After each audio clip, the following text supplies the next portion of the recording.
Hi, I'm Amy. Thank you for tuning in. So the spooky season is nearly upon us and I'm really excited because it's my favourite time of year in general and it's my favourite time of year for books. So in September and October I'm planning to read a full range of spooky books, some middle grade, YA and adult. And I will be concentrating on trying to read books of different paranormal creatures and all sorts of horror and thrillers to get some good variety, but still keeping in with that Halloween feel. So first up, to talk about the books I read this month.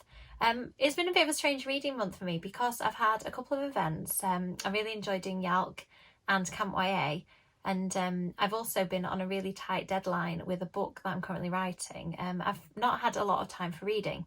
So I ended up reading a couple of books on my Kindle, a short story book as a physical copy, and then I started a couple of things that I really wanted to read but unfortunately ran out of time. So first up, I'm going to talk about the books I've read on my Kindle. First, I'm going to mention a book that I actually read last month but completely forgot to include in the video, and that is Mark of the Wicked by Georgia Bowers. I interviewed Georgia on a video, so if you're interested in learning more about Georgia and the book, you'll be able to find that in the links.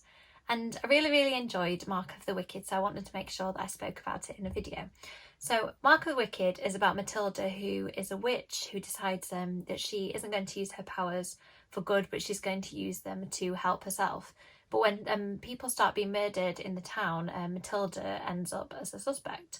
And I liked the fact that Matilda was a morally grey character. I thought that the magical systems were absolutely brilliant, and I really liked the world building. The book is set at Halloween, so if you're looking for a Halloween read, it is a really great choice for this time of year. So that was a book I read the previous month. Sorry, completely forgot to mention it. So for this month, I decided that I was going to finish reading The Good Girl's Guide to Murder books because the third book had just come out. I completely forgot to put them on my TBR pile, so that is another reason why it went a little bit off piece this month. So I read the second book, which is called Good Girl, Bad Blood, and I read the third book in the series, As Good as Dead. So I think as a series, I think that they are fantastic books and I love the mystery. I love the different media that are used, so the fact that there are interview transcripts and different bits of evidence presented as part of the book. I love the fact that how they're put together. I think my favourite books in the trilogy as a whole are the first and second book, and I thought that the third book was brilliant, but because it went in a slightly different direction then I think I would have chosen for some of the characters. I'm wording this carefully so I don't spoil it. Just as a personal choice, I felt I preferred the first and second book. But overall, a really great trilogy, and if you're looking for YA thrillers, I think that they are some of the best. The only physical book I read this month was Vampires Never Get Old, edited by Zoraida Cordova and Natalie C. Parker. And I've taken a couple of months to read this book because I was enjoying it so much. I didn't want to finish, so I ended up spending a couple of days reading each story and leaving time in between them, and just look at that gorgeous cover. And I think one of the things that I really appreciated about this was that, as you can see from the cover, there is a huge range of amazing YA authors in it. And I think it's probably my favourite short story book that I've ever read. Possibly because it's about vampires, but also because it's so well done. It's just a new take on the mythology. There's stories with a feminist feel, stories written by authors from different backgrounds and also with characters from different backgrounds. And I just loved it. All the stories had something different to offer. I did have one favourite, and I'm going to flick to it to check that I get the title right. So it was called The Boys from Blood River by Rebecca Roanhorse. And if you are a Lost Boys fan, as I am, it has a real Lost Boys feel about a boy who, in this case, feels a bit stuck in the town where he lives.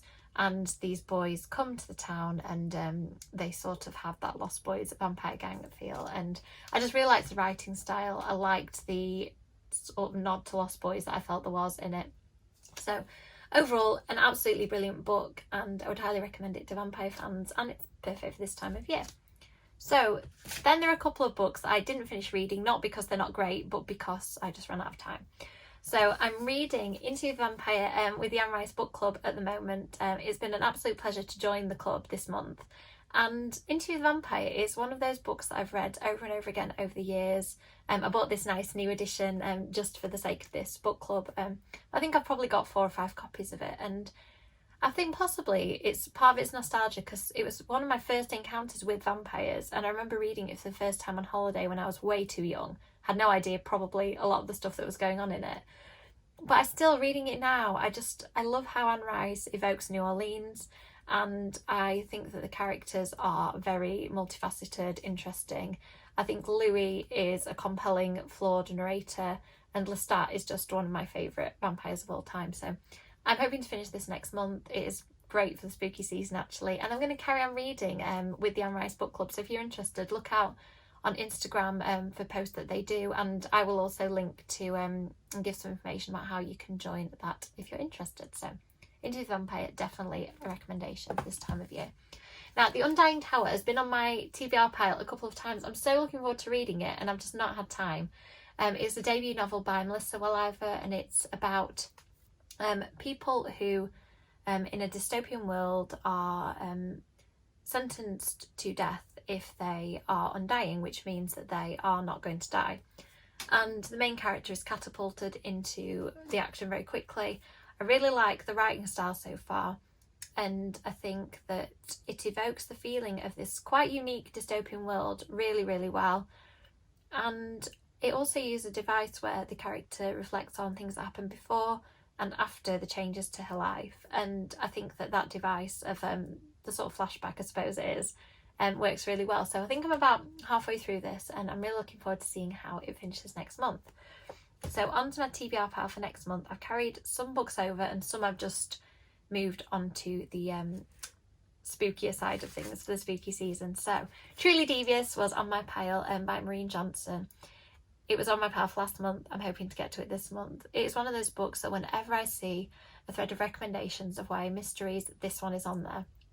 I've heard it's great. I had a little sneaky read of the beginning, and immediately the writing style just grabbed me. So it's about a private school called Ellingham Academy, and there was a historical crime committed there, and a true crime aficionado wants to solve a cold case, and she is one of the students at the school. So it sounds exactly up my street, perfect this time of year, and I'm hoping that I will read it this month. I'm really going to try. Next up is something that I've seen quite a lot on BookTube. It's a book I've had a while called Through the Woods by Emily Carroll. It's short stories and they are illustrated, so could call it a graphic novel, comic, whatever you choose to call it.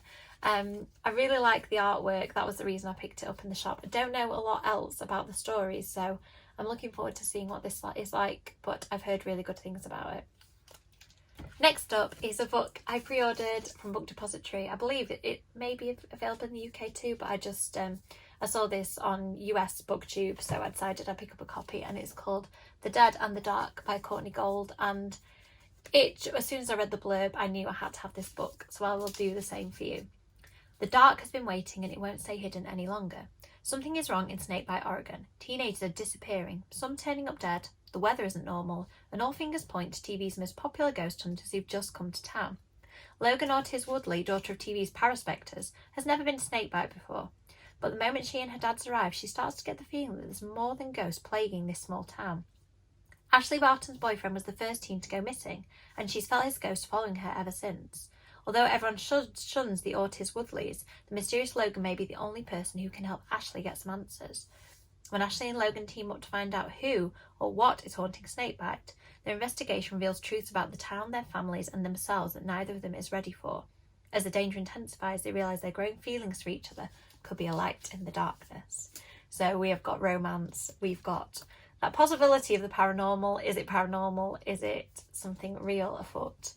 And I really enjoy books set in small town America, so I'm excited about this. And it has amazing quotes from people like Dahlia Adler and Courtney Summers on the back, so I think it's going to be great. My final book on my TBR, I've tried not to be too ambitious this month because I keep failing to read it all, is The Taking of Jake Livingston by Ryan Douglas. And this is one of those books that when it came out, I saw it absolutely everywhere. I've read a few reviews of it, all of which are really good, and I loved the cover when I saw it, so I'm going to read to you the blurb. I actually haven't read this myself yet, so it'll be interesting to see what it sounds like. Living in two worlds is exhausting, and no one knows this better than 16-year-old Jake Livingston. His working-class, diverse neighbourhood is a far cry from the world of St. Clair Prep, where he's one of the only black students, constantly at the mercy of racist teachers and peers who don't understand him. But when his neighbour, a survivor of a grisly school shooting, is murdered, and the bloody initials of the now-dead shooter, Sawyer Doone, are left on the entryway wall of Jake's home, Jake is forced to confront an other world he wishes he could escape, the world of the dead. As a medium, Jake sees ghosts around him all the time, Most are harmless, stuck in their death loops as they relive their lives over and over again. They rarely interact with people. And while for most of his life Jake has avoided them, this time there's no running away. Sawyer was a troubled teen who shot and killed 6 kids at a local high school before taking his own life. Now he's a powerful, vengeful ghost, and he has plans for his afterlife, plans that include Jake. When Sawyer begins stalking him, high school becomes a different kind of survival game, one Jake is not sure he can win. Wow, it sounds like there is a lot going on in that. I think that the contemporary angle and the school shootings, which is just so awful, I can't even imagine, and the things that the main character is going through in his life, juxtaposed with the paranormal and supernatural, could be really interesting. So I'm excited about this. It's one of those books that I knew I was going to read in this run-up to Halloween season. So thank you for watching. I really appreciate all the support I've been getting with my channel and the people who've been interacting with me with the comments. If you'd like to like and subscribe, that really does help. And if you want to chat to me about spooky book recommendations, I would love that. Over September and October, I've got loads of exciting author interviews lined up, and I've tried to choose authors who write on the spookier side of things. And I'm also going to do some recommendation videos of my favourite thrillers, horrors and mysteries that I think will work well for really this time of year. So thank you for watching, and I hope you'll stay tuned to my future content. Thank you.